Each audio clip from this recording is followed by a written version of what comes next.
Hey there guys, Portal Master here, and in today's video I am back and we are going to be talking more about the latest leaks and rumors video that I made where we learned that whatever this new rumored Skylanders game is would have some type of GPS functionality as well as toys to life. And I'm going to be explaining to you guys not so much my thoughts on the matter and like how that would look, but I'm more so going to be explaining why this doesn't seem like such a crazy idea as it did at first to me. When I first heard the rumors that there could potentially be some type of Skylanders game that utilized GPS function, I kind of at first am like, well, maybe this means the leaks aren't real because this seems like a completely crazy idea. GPS Skylanders? How does that even work? But then I thought back and I got with a few of the other people in this community and we realized this isn't as crazy of an idea as one might would think. And I've got two pieces of video evidence from years ago that I'm going to point to as to why this is. This first clip that I'm going to show to you has horrendous audio, so I do apologize for this. It is from a random channel that I have never heard of that was pointed out to me by someone in the Portal Master Discord. I will link the Discord down in the description, and I will also go find who showed me this video and actually give them credit in the description. I have to look to see who sent this to me. It's a video I've never seen, but it's from when Spyro's Adventure actually launched, and it looks like these two random guys drove up to that event or whatever, and they actually got an interview with Paul Reiche. Paul Reiche is the person who is the CEO of Toys for Bob. He was at the time. I think now it's like a co-CEO situation. I'm not entirely sure, but either way, he is still involved with Toys for Bob. So I'm going to roll the footage, and here you go. Towards, let's say, in the future, would you say that you would think about implementing a more type of interactive, virtual type of experience with the user? The whole point of Skylanders is bringing your toys to life, and so what we're going to look for moving forward is how to deliver that both inside the game and in the real world. I mean, we're trying very much to create the reality of your toy characters being your friends and your protectors, and them having an existence in the real world with you, and then together going into the imaginary world of the video game. And thankfully, technology is advancing so fast. It allows us to run that one. Thankfully, technology is evolving so fast. And we have some people who know how to work with it. And it's allowing us to just 1 years down the line introduce the next revolution in that experience. I can't say too much about it yet, but that's what we're working on right now. So it was really hard to hear the audio in that clip, so if you missed what was being said, here is the gist of it. The guy was asking, going forward, what types of experiences would you be looking for Skylanders to actually implement? And Paul Reiche said that, well, he was looking for ways for the toys to interact with you in real life. Basically, the idea that you could take your figure with you and that it would be like the guardian, the protector, your friend in real life. And he said that technology wasn't quite there, but luckily technology was advancing quickly and maybe someday they'd be able to implement these ideas. If you ask me, we never saw this in the original games. Spyro's Adventure just had, of course, the classic figures. Giants introduced Light Core. Swap Force, although it introduced the ability of changing your characters out, I wouldn't say was really the idea of them being your friend or anything along those lines. Trap Team, yeah, you could trap villains, and that was even a Toys for Bob concept, but even still, I don't really think that that's as cool of an idea, and plus Trap Team wasn't actually technologically infeasible at the time of Spyro's Adventure. All that a trap is essentially a Skylander that requires a specialized reader in the little trap holster. So Trap Team was not an advancement of technology at all and could have been done as early as 2011 when Spyro's Adventure actually came out.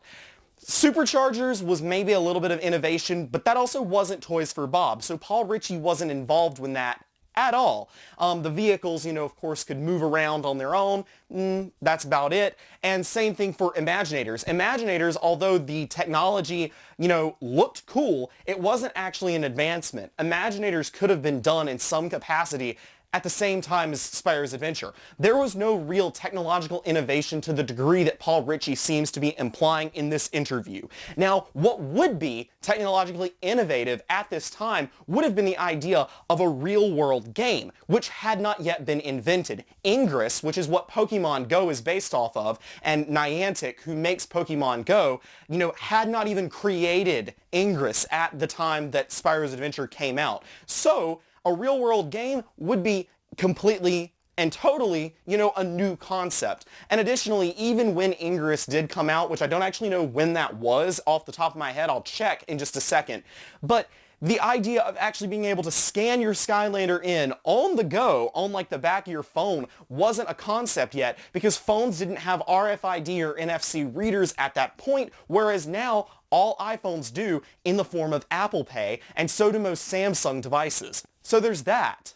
For those of you curious, Ingress was invented, or not invented, but launched in November of 2012, so almost a full year after the original Skylanders game came out. But even though it was only a year after the original Skylanders game, the technology to implement GPS tracking in toys definitely was not there at the time of Spyro's Adventure. I'm going to get to the second clip now, which I actually think is more interesting. This interview I was aware of, but didn't know where it was, and one of my friends had to eventually track this down on Family Gamer TV's YouTube channel. So I'm going to roll the clip for you guys now.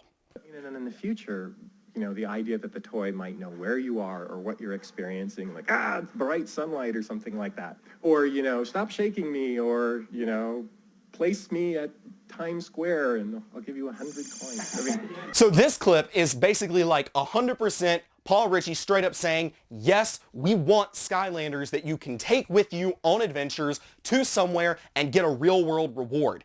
GPS functionality in Skylanders seems to be something that they have wanted to implement since day one. It looks like they may have even been brainstorming this since Spyro's Adventure. At first, when I saw that Family Gamer TV interview, I was like, okay, so this is an idea that he may have just been spitballing, so like it's not a strange concept. But no, we literally have Paul Reiche saying in 2011 at the launch of Spyro's Adventure, yes, we want to wait for technology to get to a point where you can have your Skylander be your friend in real life and go on adventures. Then you have him say, only a year later, we want to be able for you to take your character and put him in Times Square and get a reward. We think that'd be really cool. Paul Reiche, the CEO of Toys for Bob, the people who are unequivocally the pilot and the founders of Skylanders, have been sitting on the idea of GPS functionality in Skylanders since before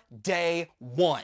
This is groundbreaking and actually gives a lot more credibility to the rumors than I had thought. Obviously, it doesn't mean the rumors are confirmed, but it means that the idea of GPS functionality in Skylanders is not far-fetched, even in the slightest. And in fact, it actually makes sense to go on a hiatus for, if the game comes out in 2022, a 6-year hiatus. Technology to have developed to the point where a game like this is not only feasible, but still really cool, and it's early enough to the point where it would be the first time a game, assuming that it's also a console game, really allowed for true cross-progression between mobile and console games in this sense of a real-life game. This would be groundbreaking, and again, it seems like this is some kind of an idea they've had since day one. Now, there's two options here. Either this person is someone who, this leaker, that is someone who actually knows a lot about Skylanders and knows about these two specific instances, which, if I'm correct, are the only two instances that I can find on the internet where Paul Reiche mentioned this stuff, so two very, very niche interviews. Somehow they know about that, and they were able to create a convincingly sounding Skylanders rumor by looking at that. Like, that's obviously option number one. Or it's a Toys for Bob employee who at one point, heard about Crash and heard about Spyro stuff and was like just trying to make stuff up. But like this y'all starts to sound a little more realistic. I think, honestly, that this discovery increases the chances of the rumors being real. I am still obviously not sold. I am now probably 55-45 on this, is what I would say, which means I am to the point where I now believe that it's more likely than not that these rumors are true. Now, you can say what you want about the leakers' credibility. They have hits, they have misses. But what you can't deny is that these interviews seem to make it sound like this is a plausible concept. It's a plausible concept, and everything lines up. It would be new and unique for sure. And I mean, you can't tell me that Pokemon Go is not a profitable game. Obviously, Skylanders is nowhere near to the size and brand power of Pokemon, but you cannot deny that if done well and actually achieves a true hybrid experience for both the real world and the console gaming experience, that wouldn't be a revolutionary idea that I think could honestly hook a lot of kids into this franchise. I think it's a cool idea, and I think that this adds credibility to it. Hard to say overall, but it would be criminal of me to not tell you that these two interviews have recently surfaced, and I think they're quite interesting. So that is all I have for you guys today. Please tell me what you think about this down in the comments below. I know I've made a lot of news videos here recently, and I want to get into more original content soon, but these two interviews were extremely important for me to share with you guys. Thank you so much for watching. This has been Portal Master. Remember to like, comment, subscribe, and go drop me a follow on both Instagram and Twitter, and I'll see you guys next time.